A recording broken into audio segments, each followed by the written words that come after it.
Hello everybody, what's doing and what's happening? Welcome to episode 5 of the True Crime Banter podcast, the podcast aimed to bringing you your dose of murder relaxation. And yeah, I know, I get it, it's been a while. Since the last episode, there's been, Christmas, there's been New Year's, there's been, in fact, I think tomorrow, the time of this release, will be Martin Luther King Jr. Day. So yeah, I get it. I know it's been a while, but hey, life happens. Life. What's the saying? I don't remember what the saying is. Anyways, yeah, welcome you guys. Welcome back to the podcast. Today, we're gonna be going over the disappearance of Lauren Giddings, and I like to tell you guys that we bring you your dose of murder relaxation on this podcast, but today, this story, I don't know if it's going to be that relaxing for you guys. Why? Well, you just have to wait and see to find out. But before we do, I want to get into a little bit of banter, and I want to talk to you guys real quick about Dexter. I don't know how many of you watch the show Dexter, that the original series on Showtime. God, 8 years ago was the original finale of it? And I'll be honest, I actually didn't get into this show for, 4 or 5 years after the finale aired. And I had just finished the original series about a year and a half ago. And wow, that series finale was terrible. Just simply terrible. But the reason I'm talking about Dexter is because for those of you who know or follow us on the True Crime Banter Instagram, there was a new short limited time series, Dexter New Blood, where Michael C. Hall and a lot of the original, I guess not a lot of the original cast and crew, but Dexter came back. He returned for 10 episodes, and just last weekend was the finale of that. And I gotta tell you, thank God they did this new series, because I really enjoyed that finale. It really brought a good closing ending to, I guess, the entire story arc of Dexter from season 1 all the way to, New Blood. I don't know, season 10, I think it would be. Anyways, yeah, if you guys haven't watched it and you are true crime fans, I'm sure a lot of you, here's the thing, you got to be okay with blood, because it is a gory show, but not like zombies, more like slow throat slashings, things like that. Just good old-fashioned throat slashings. Anyways, that is today's bit of banter. Let's go ahead and get into, again, today's story of the disappearance of Lauren Giddings.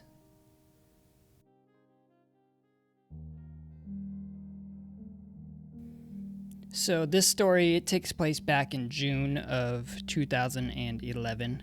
Lauren Giddings, she's a 27-year-old law school graduate at Mercer University of Law in Macon, Georgia, which is actually where she was living at the time of her disappearance. Now, Lauren, she was actually preparing to take the bar exam in Georgia, and she had actually told her family and her friends, hey, I'm going to be kind of putting myself in a self-lockdown, really cracking down on the studies, because everybody knows a bar exam is no joke. Just ask Kim Kardashian. So Lauren's friends and mainly her best friends, they said, all right, you can, get your studies in, just don't cut me out of your life for good when you become a big-time lawyer. That's not what they said. No, they said, all right, you get your studies in, and we'll talk to you when we talk to you. But after about 4 days of getting no reply, one of Lauren's best friends began to grow concerned. So she reached out to other friends and family members of Lauren's and, kind of wondering, hey, has anybody heard from Lauren at all recently?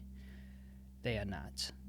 Concern for Lauren's safety had grown after her sister, who had access to all of her emails and social media logins, she saw that it's been like 4 days since the last time Lauren sent out an email or really contacted anybody at all. Immediately, a group of friends who lived in the same apartment as or I guess apartment complex as Lauren, they decided to use a hidden house key that she had to enter Lauren's apartment and, make sure she wasn't in any trouble. And what they found was nothing. They walked into this apartment and nothing really seems wrong or crazy. Everything looks as if it's, I guess, a law school graduate preparing for the bar. Books all over the place. I'm sure dirty dishes. But then again, you're a lawyer, so I don't know if you're super type A or not, or whatever. I digress. No, everything seemed fine in her apartment except for one thing. And that was that her keys, phone, wallet, and purse were all still there. Just no Lauren. Immediately, the friends, they get a hold of the police, who then begin their own search into Lauren's disappearance. They conduct interviews with each of Lauren's friends that were there in that apartment during that initial entrance. So one of the things everybody says about Lauren is that she was overwhelmingly kind and accepting. It didn't matter where you were from or what you did for a living. If you were kind to Lauren, she was kind to you. One of the beneficiaries of that kindness from Lauren was a friend named Stephen McDaniel. Stephen McDaniel, he was a neighbor and also a fellow law graduate of Lauren's. So he was one of the handful of friends that made that initial search into Lauren's apartment.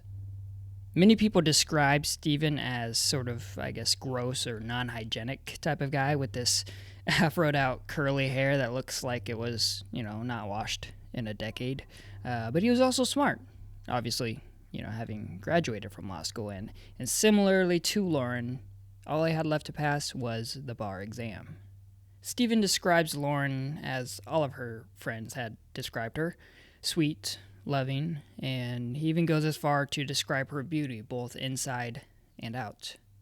In the past, Stephen had actually courted Lauren in a way, and I'm not sure if courted is the correct word, but basically he asked her out on her date, and Lauren, being in a comfortable yet long-distance relationship already, she kindly declined the offer. And for everyone who knew about this gesture, that was pretty much that.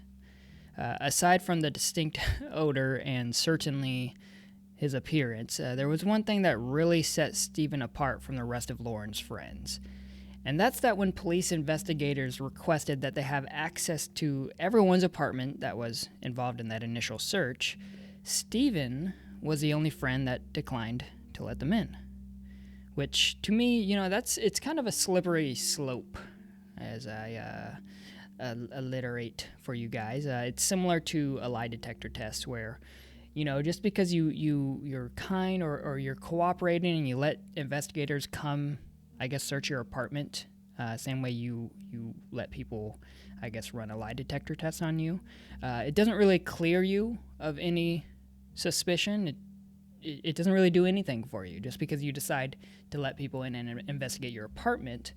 But what it could do is, make you look even more guilty if they do find something that makes them question, hey, what is this about? So, I can't fault Stephen for not, letting investigators into his apartment initially.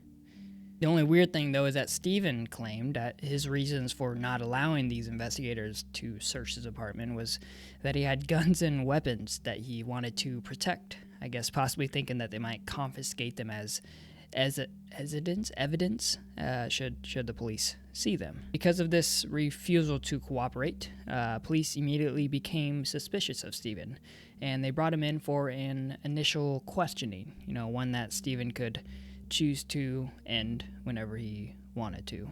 I won't go into too much detail regarding this initial questioning, but one detail I do want to include is that for some reason, Stephen chose to disclose to the police that he was a virgin, and maybe thinking that it would get the police off of his back if they knew he was a virgin, which this is starting to sound like the premise of some scary movie, which reminds me, the new Scream movie is out. I gotta go watch that soon. Anyways, back to the story. So after this meeting with the police, Stephen proceeded to step outside the police department and take advantage of this media spotlight that was now being shown down on this small group of friends. You see, the moment that word of Lauren's disappearance got out, there was immediately local news crews and media that just surrounded this story, which to me, I think that's something that should probably happen more often. There's too many stories, again, in my own opinion, which is my podcast, so I'm right all the time. But there's too many stories out there that go unheard just because they don't have this political agenda that can be properly pushed behind it. So if there's nothing that real news outlets can, or the national media can get out of telling a story, then they're gonna just push it to the side and ignore it, while these other stories get pushed to the forefront because, hey, politicians like to take advantage of the public. Anyways, wow, I am digressing a lot this episode. Let's get back to the story again. So Stephen, now with news crews outside his apartment complex seemingly 24/7, freshly off his first meeting with the police, he decided to take a minute and express his concern for his friend's well-being. He describes the situation to a local news reporter, how nobody had heard from her for days, or how the lock to her apartment wasn't jammed or broken when they first entered her place, how everything was seemingly normal except for their friend that was missing. But that's when the news reporter dropped this bomb on Stephen mid-interview. We went over, one of her friends had a key. We went inside and tried to see if there was anything amiss, but she had a door jamb that was sitting right by it, so there was no sign that anyone broke in. The door was locked when everyone got here. We just don't know where she is. What about in the parking lot area? I know they've been doing a lot of, I think that's where they have recovered the body or whatever they recovered from there. Body? Had you seen anything there? Had you seen anything there? We don't know if this is the same person. You know what I mean? They took out a body there earlier. We don't know if it's the same person or not. So that's why we're trying to ask people if they know who lived there. Are you okay, sir? I think I need to sit down. Okay.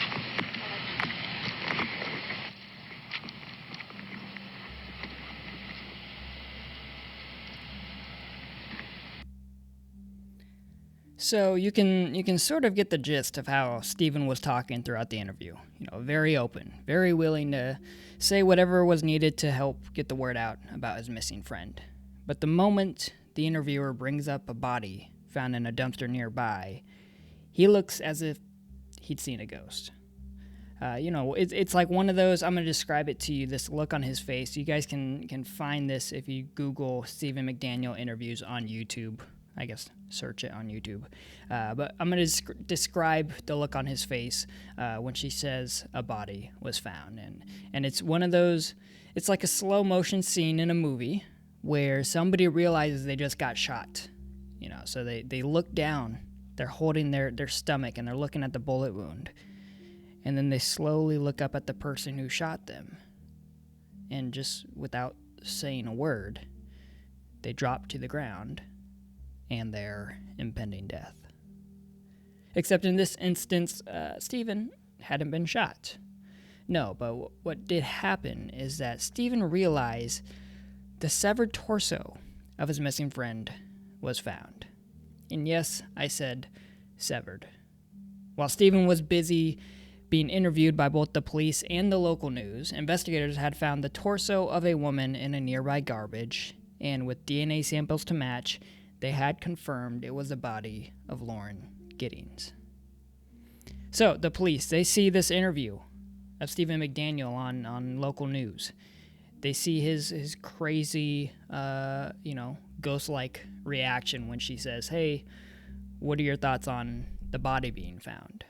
So that's like red flag number 2 of what's going on with this dude. His reaction to her saying a body has been found is something, I guess, not of normal reactions or nature.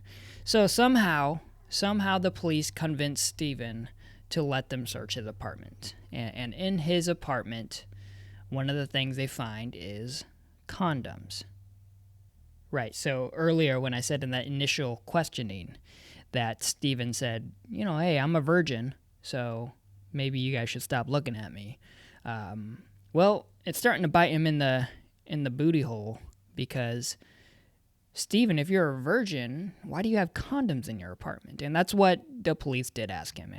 And I don't know I don't know how they got this information out of Steven, but he admits that they are not his condoms and that he took them from nearby apartments, aka he's admitting to burglary. Yes, it is just I don't know what you would, a few bucks worth of condoms, I guess, that he's stealing, but he's admitted that he's broken into other apartments and stolen condoms and I'm sure other things from them. So at this point, police are like,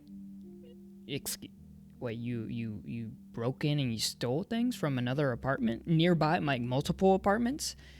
They're like, jackpot, this dude, we can now officially arrest him on a burglary charge. And now they can take advantage of this time that they get with Steven, because guess what? He can't leave the police department now, or the station, because motherfucker, you are under arrest. Don't know why I said it like that. Anyways, yeah, so they take advantage of that extra time they have with him, and they get a little more details about his friendship with Lauren. And that's when, Steven, he again, almost as if he'd seen a ghost, is just dead silent now during these interrogations. You get those words mixed up. Anyways, he's dead silent during these interrogations, basically answering with yes, no, or I don't know. It was crazy. I was talking to people that he works with and everything. They talk about how he's always expresses himself. But he don't know. He's very talkative. Steve, they say you're so talkative, buddy, that you're always so friendly. You stop in and say hello, and you talk. Well, why is it that you're acting so short with us tonight? If you have all this character and personality about you, why is it that everything that we get from you is yes, no, or I don't know?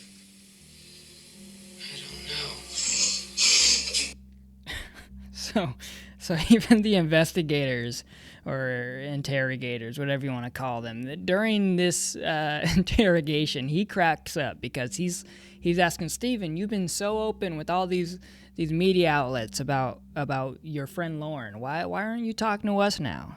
You're just giving us yes, no, or I don't know. And Steven just says, I don't know. And that's pretty much it. So during these extra interrogations that the police get with Steven, the investigators at the crime scene are now going through Steven's apartment and the rest of the apartment complex with the newfound information, and they discover a few things. They find a hacksaw in the maintenance or the custodial closet of the apartment complex, and on that hacksaw is Lauren's blood.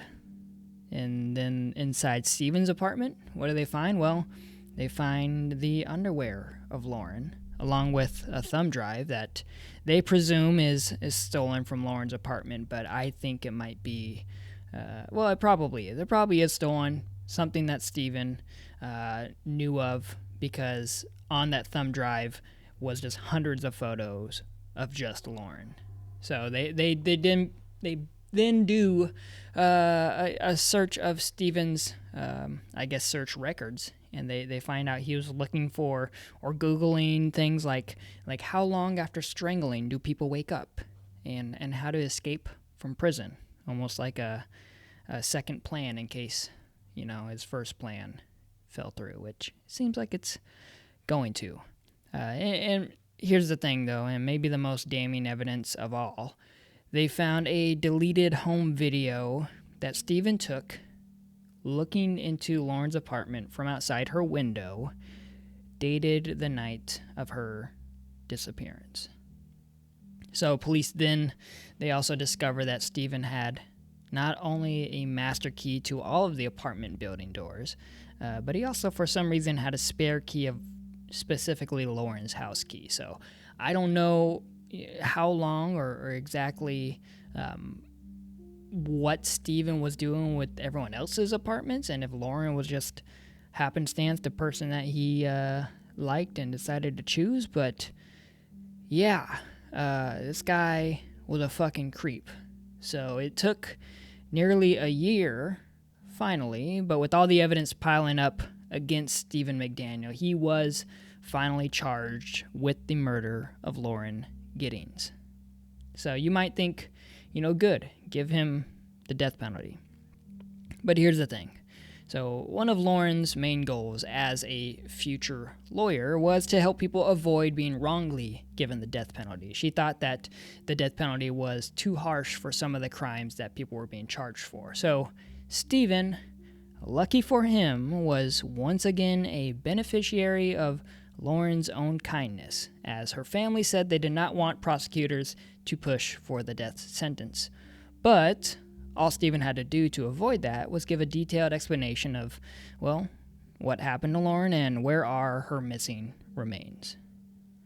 So Stephen did exactly that. He explained that he broke in to Lauren's apartment while she was home, strangled her to death on her bed, and then he dragged her into her own bathtub and left her there overnight. He then came back later with a hacksaw that was the one found in the custodial closet and cut her up to basically get rid of the evidence. He explained that the rest of her body was in dumpsters spread out across the city, and unfortunately to this day those have not been found, but thank goodness he has been caught.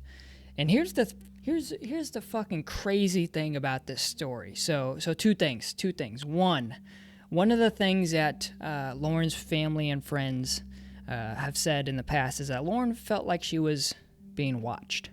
She felt like things were, like someone had been in her apartment when she wasn't there, but she couldn't quite pinpoint why she felt that way. Like everything was right and correct, at least to her own knowledge, but maybe subconsciously she knew that things had been moved or shuffled through or gone through, or that, some undergarments of hers were missing. That's crazy thing number one. And that's creepy because I know everybody has had that feeling where you feel like you're just being watched. You're home alone or you're out walking, I don't know, in a park at night for some reason, and you just feel like there's a weirdo watching you, and so you kind of look around, nobody's there, or maybe when you're at home, you're like, I'm gonna go upstairs, and you shut the light off and run upstairs, and you just hope that the person that was downstairs watching you just stays down in the darkness. So that's creepy thing number one, because obviously Lauren's subconscious was right, and somebody was fucking around with her. But then two, this is probably the scariest thing of all, and this is where, I don't know if you want to call it divine intervention, I don't know if that's even the right term for it, or just fate. So basically, I told you guys at the beginning that Lauren's friends, it'd been a few days that they hadn't heard from her, and they knew that she was going to be, cramming the books, studying for the bar, but it took one of her friends to really grow concerned to launch this investigation into where Lauren's at, making sure that she's safe or okay. But the thing is, so they found Lauren's torso in the garbage in a parking lot nearby, right? That garbage was supposed to have been picked up by the time that they actually they discovered it. They smelt, I guess, the stench of death eroding from it, and that's what launched that investigation into that garbage can. But that garbage can was supposed to have been empty, if not for the fact that the garbage truck that day was just running behind, running late. And to think that this sick SOB could be off scotch-free and living his life as probably some wannabe, cool lawyer somewhere.